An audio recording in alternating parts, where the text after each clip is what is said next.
Ever wondered what life in Portugal is like? Well, buckle up for a journey to the southwestern edge of Europe. Nestled along the Iberian Peninsula, Portugal is a fascinating fusion of ancient and modern, where cobblestone streets meet cutting-edge technology. It's a land steeped in history, a story told through its well-preserved archaeological sites and vibrant customs. A country where you can trace the footprints of prehistoric Roman and Moorish eras, and still catch a soccer match or a contemporary art exhibit. In the next few minutes, you are about to get a glimpse of Portugal's vibrant lifestyle, from politics to housing, education, and much more. Now, if you thought politics was all about serious faces and heated debates, you might want to rethink that. In Portugal, the political life is as vibrant and diverse as a carnival parade. Picture this. Citizens as young as 18 get to vote for their president and members of the Assembly of the Republic. Yes, 18. It's like a political coming-of-age party. Now imagine a dance floor, but instead of dancers, you have political parties. The Socialist Party and the Social Democratic Party are the big movers and shakers, leading the dance with their policies and ideologies. But don't forget the minor parties, they've got their own unique moves too, adding spice to the political salsa. And who's the DJ controlling the beat? That's the president, with a special role overseeing the military. No, not with a turntable, but with the power of the executive branch. And guess what? No conscription. The military is all volunteer, like a club where everyone wants to be. So, if you are 18 or above, congratulations, you get to choose the president. How cool is that? Moving on to health and welfare, oh, don't yawn yet. It's not as boring as you might think. In Portugal, they've taken a rather enlightened approach to health and welfare. Let's start with the healthcare system. Portugal has a mix of both public and private hospitals. Since the 90s, there's been a real push to improve healthcare services, and it's paying off. Now let's talk about welfare. Portugal has various institutions providing insurance and assistance to workers. So, if you're a worker in Portugal, you've got a safety net. That's pretty neat, isn't it? But here's where it gets really interesting. In the early 21st century, Portugal decided to decriminalize drugs. That's right, you heard me correctly. Instead of treating drug use as a criminal issue, they started treating it as a health issue. And guess what? It led to a decrease in addiction rates and a shift towards rehabilitation programs. Who knew health and welfare could be so interesting, right? Now let's talk homes and books. Yes, you heard it right. We're diving into housing and education. Firstly, let's unpack the housing situation in Portugal. The country has a unique approach to housing, with policies aimed at providing adequate homes for all citizens. However, it's not all sunshine and roses. The urban areas in particular are facing certain challenges. Despite the government's best efforts, issues such as substandard housing and shortages still persist. It's a complex scenario, but one that Portugal is striving to improve, one brick at a time.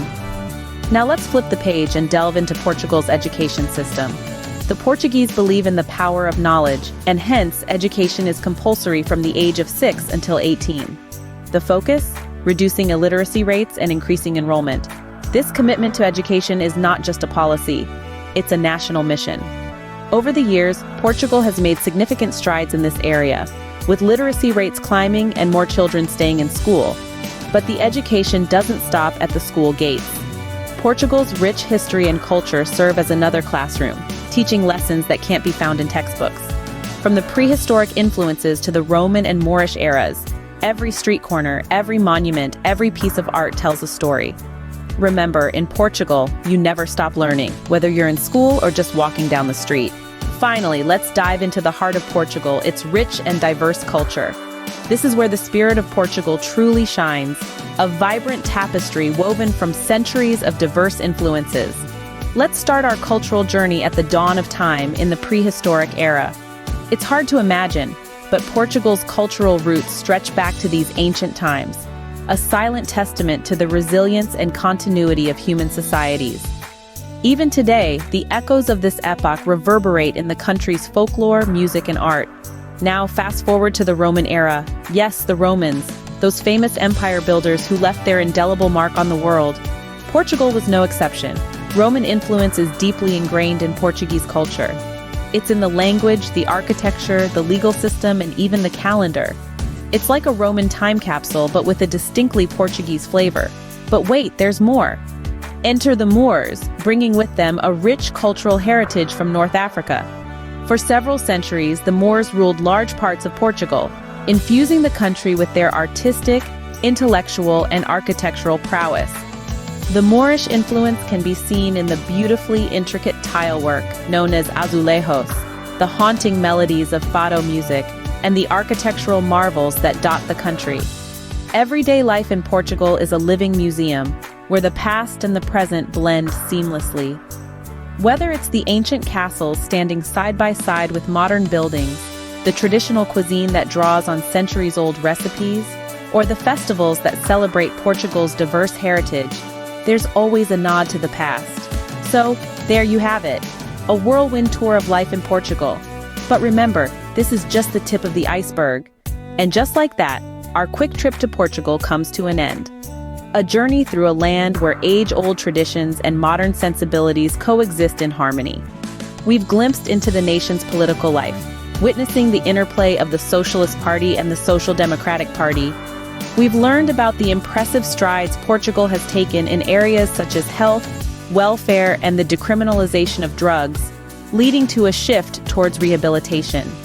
We've visited the realm of housing and education, acknowledging the challenges and the continuous efforts to overcome them.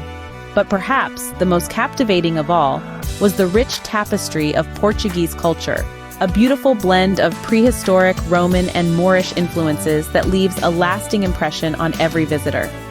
Thank you for joining us on this delightful journey. If you've enjoyed the ride, don't forget to show your love.